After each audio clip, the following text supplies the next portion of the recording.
Lumpy skin disease जो कि पिछले साल भी बहुत ज़्यादा बर्बादी करके गई है, वो फिर से एक बारी वापस आ चुकी है।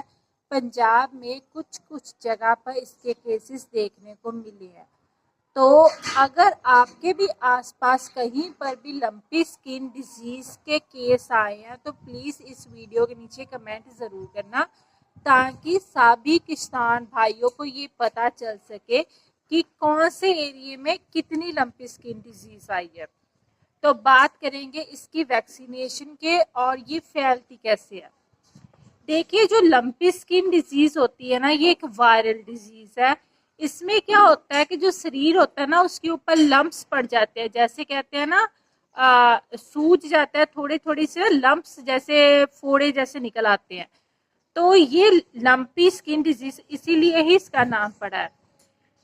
इसको जो है मक्खी या मच्छर से ये सबसे ज्यादा फैलती है। होता है क्या है कि जिस भी जानवर के अंदर ये डिजीज है, बीमारी है, अगर उसमें से मच्छर उसको काट के जिस किसी और जानवर को जाके काटेगा तो ये डिजीज उस जानवर से दूसरे जानवर में फैल जाएगी।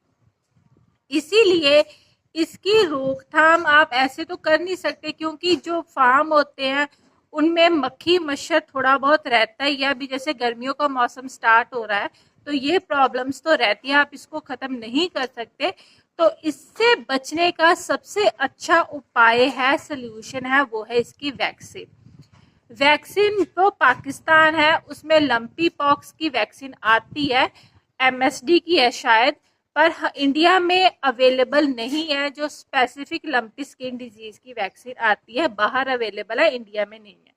तो इंडिया में फिलहाल की घड़ी के लिए गोट पॉक्स की वैक्सीन आती है। पिछले साल जब लंपी स्किन डिजीज आई थी ना, तो हमने अपने फार्म के ऊपर गोट पॉक्स की वैक्सीन की थी। वो इसी स्ट्रेन को लेके एक वैक्सीन बना देते हैं, पर वो स्पेसिफिकली गायों के लिए नहीं बनाते, उन्होंने बकरी के लिए बनाई थी।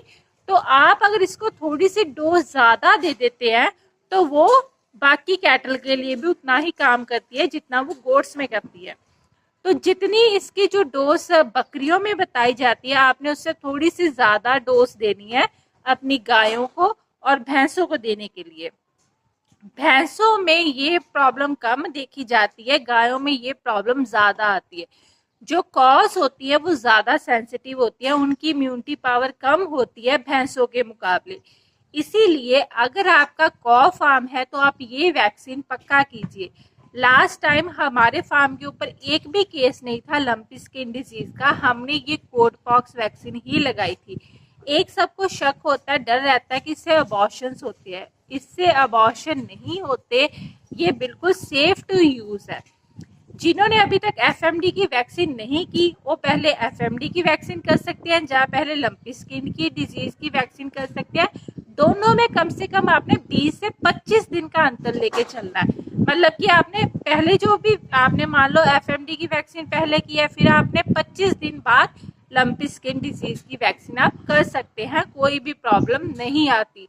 अगर आप बिल्कुल सेफ तरीके से करेंगे, वैक्सीन की कोल्ड चेन मेंटेन करके करेंगे, मतलब आपने जहाँ से वैक्सीन ली है वो बर्फ में रखी हुई थी, उसका टेम्परेचर जो फ्रीजिंग पॉइंट, आपने वैक्सीन को जमाना नहीं है, बर्फ नहीं बना देना, उसको चिलर में रखना है और बर्फ में रख के फिर उसको वैक्सीन को लगाइए। बहुत अच्छे रिजल्ट मिलते हैं लंपी स्किन डिजीज के लिए, ये सबसे अच्छा सोल्यूशन है।